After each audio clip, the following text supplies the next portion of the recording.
नमस्कार साथियों। ये जो आप वीडियो देख रहे हैं, ये रसिया यूक्रेन वॉर या फिर इजराइल पैलेस्टीन वॉर का वीडियो नहीं है, बल्कि मणिपुर में पिछले 3 महीने से चल रहे वायलेंस का वीडियो है।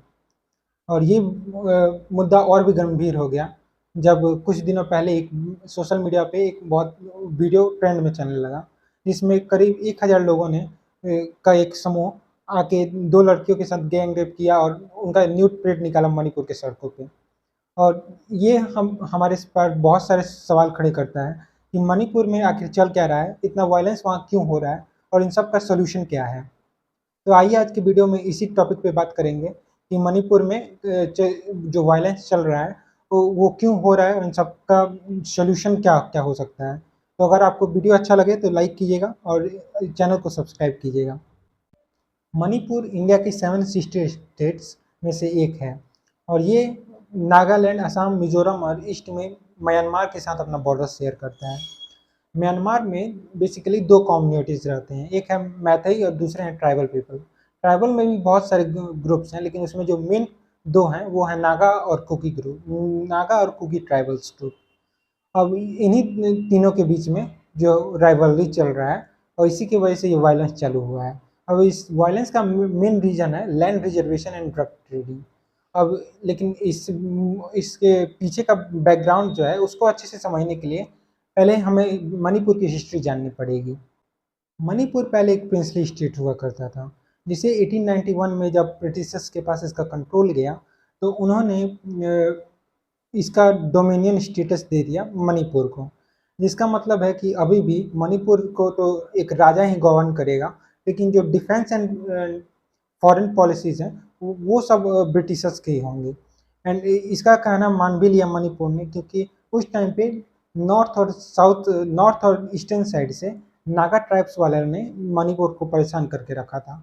और जब ये बात पता चली ब्रिटिशर्स को तो उन्होंने कुकी ट्राइब्स का सहारा लिया नागा ट्राइब से डिफेंड करने के लिए मणिपुर को, और इसीलिए कुकी ट्राइब्स को अच्छे से उन्होंने बसाया मणिपुर में।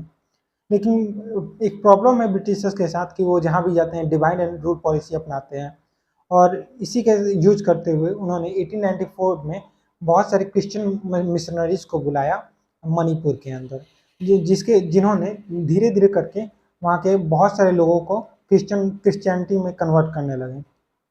एंड इसी का वजह से 1901 के सेंसक्स में यहाँ 8% क्रिश्चियंस थे मणिपुर में, वहीं 1991 तक ये 34% तक हो गए थे। और अभी के बात करें तो अभी मणिपुर में 45% क्रिश्चियन पॉपुलेशन ही रहती है। और साथ में जब पार्टीशन हुआ था तो बांग्लादेश से बहुत सारे मुस्लिम रिफ्यूजीज भी आए थे, लेकिन जो वहाँ के मेन जो वहाँ के रहने वाले हैं वो हैं मैथई ग्रुप के, जो कि वैष्णवाइट हिंदूज हैं, और जो कि वहाँ के 10% जो कि वहाँ पे 2 तरह के रीजन्स हैं, एक है हिली और साइड और वहाँ एक है वैली साइड। वो वैली में ही जितने भी मैथई ग्रुप के लोग हैं वो रहते हैं। चूँकि इनका पॉपुलेशन बहुत ज़्यादा है 53%, फिर भी ये इनका सिर्फ 10% लैंड पे ही इनका अधिकार है। और वहीं जो नागा और कुकी ट्राइब के लोग हैं, इन लोगों का वहाँ के 90% लैंड पे अधिकार है।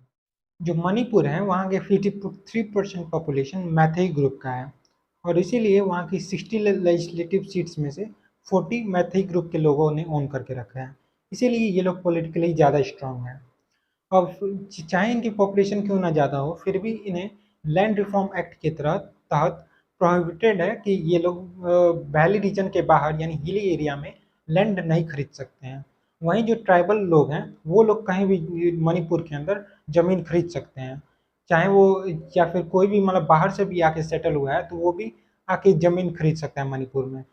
अब इसी के कारण मैथी ग्रुप वाले लोगों ने बहुत पिटीशन डाले वहाँ के हाई कोर्ट में, जिसके करते 27 मार्च 2023 को एक फैसला आता है मणिपुर के हाई कोर्ट की तरफ से कि अब से जो मैथी ग्रुप के लोग हैं उनको एसटी कैटेगरी में डाला जाएगा। अब डाला नहीं गया है, उन्हें रखा जाएगा, और ताकि वो अपने एंसेस्ट्रल और कल्चरल लैंड को प्रोटेक्ट करके रख सकें। बाकी वैसे भी ओबीसी और एससी कैटेगरी में वो लोग आते ही हैं, लेकिन एसटी ग्रुप में डालने से उन्हें लैंड रिफॉर्म एक्ट की तरफ से मुक्ति मिल जाएगी।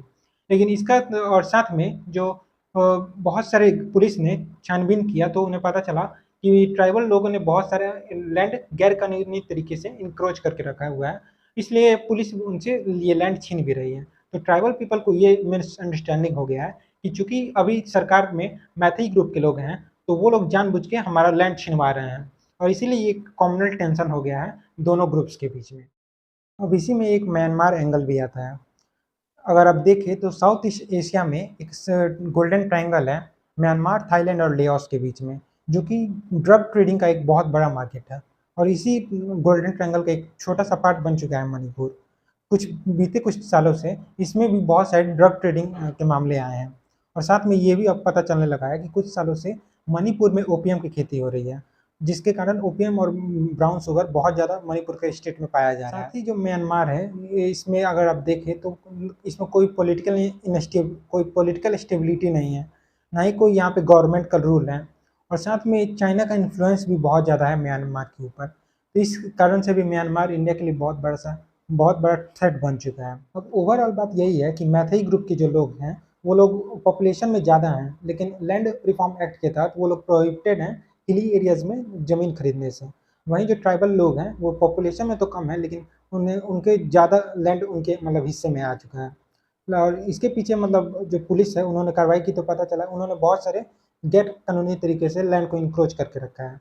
और चूंकि जो मैथी ग्रुप के लोग हैं वो पॉपुलेशन में ज़्यादा हैं, और कॉन्स्टिट्यूएंसी डिवाइड भी होता है पॉपुलेशन के हिसाब से, और इसी वजह से वो लोग सरकार में भी अच्छे से हैं, पॉलिटिकल स्टेबिलिटी ज़्यादा मैथी ग्रुप के लोगों का है। तो ट्राइबल कम्युनिटीज़ को ये लग रहा है कि ये लोग पहले तो एसटी कम्युनिटीज़ में आना चाहते हैं ताकि ये लोग अपना इंसेस्ट्रल लैंड बचा सकें।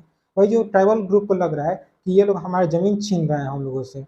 पुलिस के सरकार में ये लोग हैं तो पुलिस से हम लोग का ज़मीन छिनवा रहे हैं लोग, मैथी ग्रुप के लोग। ये ऐसा ट्राइबल ग्रुप के लोगों को रहता है, और यही लैंड और रिजर्वेशन के कारण कम्युनल टेंशन बढ़ा है। और इसी में जो तीसरा एंगल आ जाता है म्यांमार का, जो कि ड्रग ट्रेडिंग के मामले से मणिपुर में इन्फ्लुएंस अपना जारी कर रहा है। और चूँकि म्यांमार पे ज़्यादा इन्फ्लुएंस है चाइना का, तो इसलिए चाइना का भी धीरे-धीरे इन्फ्लुएंस बढ़ता जा रहा है मणिपुर के अंदर। और यही 3 रीजन्स हैं जो कि वायलेंस का कारण बने हैं। और जब मैथी ग्रुप एसटी कम्युनिटीज़ में आना चाहते हैं, जब इसका ऑर्डर आया मणिपुर के हाई कोर्ट की तरफ से, तो 27 मार्च को ये ऑर्डर आया, जिसके चलते 3 मई को इन दोनों की कम्युनिटीज़ के बीच में क्लैश हो गया। और तभी से पिछले 3 महीने से ये वायलेंस जारी रहा है, जिसमें अभी तक 200 से ज़्यादा लोग मारे जा चुके हैं और 50,000 से ज़्यादा लोग बेघर हो चुके हैं। अब मणिपुर में जो वायलेंस हो रहा है इसके कारण वहाँ पे धारा 144 लगा दिया गया है, और सारे एजुकेशनल इंस्टीट्यूशंस को बंद कर दिया गया है, और साथ ही इंटरनेट सर्विसेज को भी बंद कर दिया गया है, जिसके कारण वहाँ पे ऑनलाइन ट्रांजैक्शन, ऑनलाइन स्टडी या फिर बैंकिंग के प्रोसेस में बहुत ज़्यादा दिक्कत हो रही है। पूरी तरह से वो लोग बंद हो चुके हैं ये सारे प्रोसेसेस। और साथ में जो आपके मन में सवाल आ रहा होगा कि फिर मणिपुर के वायलेंस को शांत कैसे करेंगे, इसका एक सोल्यूशन क्या है? तो अगर आप टेम्पोररी सोल्यूशन की बात करें तो यही है कि अभी डायरेक्ट स्टेट से तो मणिपुर के स्टेट गवर्नमेंट से ये मुद्दा संभाल नहीं रहा है, इसलिए ज़रूरी यही है कि अभी सेंट्रल गवर्नमेंट वहाँ पे प्रेसिडेंट रूल लगा के डायरेक्ट वहाँ पे अपना इन्फ्लुएंस जता दे, और इसके करते उन्हें प्रेसिडेंट रूल लगाना पड़ेगा। अभी तक जब से इंडिया में मिला है मणिपुर, तब से अभी तक 10 बार प्रेसिडेंट रूल लग चुका है मणिपुर में। ये कोई आम बात नहीं है वायलेंस इस पर बहुत ज़्यादा लेवल का हो गया है। इसके पहले ही बहुत ज़्यादा बार ये मणिपुर में वायलेंस हुए हैं, लेकिन इस बार कुछ ज़्यादा टेंशन हो चुका है, इसलिए इस बार फिर से सोचा जा रहा है कि प्रेसिडेंट रूल लगेगा।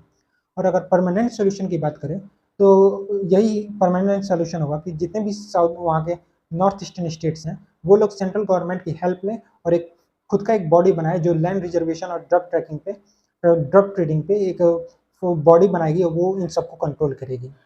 यही थी आज की डिस्कशन। आपको कैसी लगी हमें कमेंट सेक्शन में बताइएगा, और वीडियो अच्छी लगी हो तो लाइक कीजिएगा, ज़्यादा से ज़्यादा अपने फ्रेंड्स और फैमिली के साथ शेयर कीजिएगा, और हमें सब्सक्राइब कीजिएगा। धन्यवाद।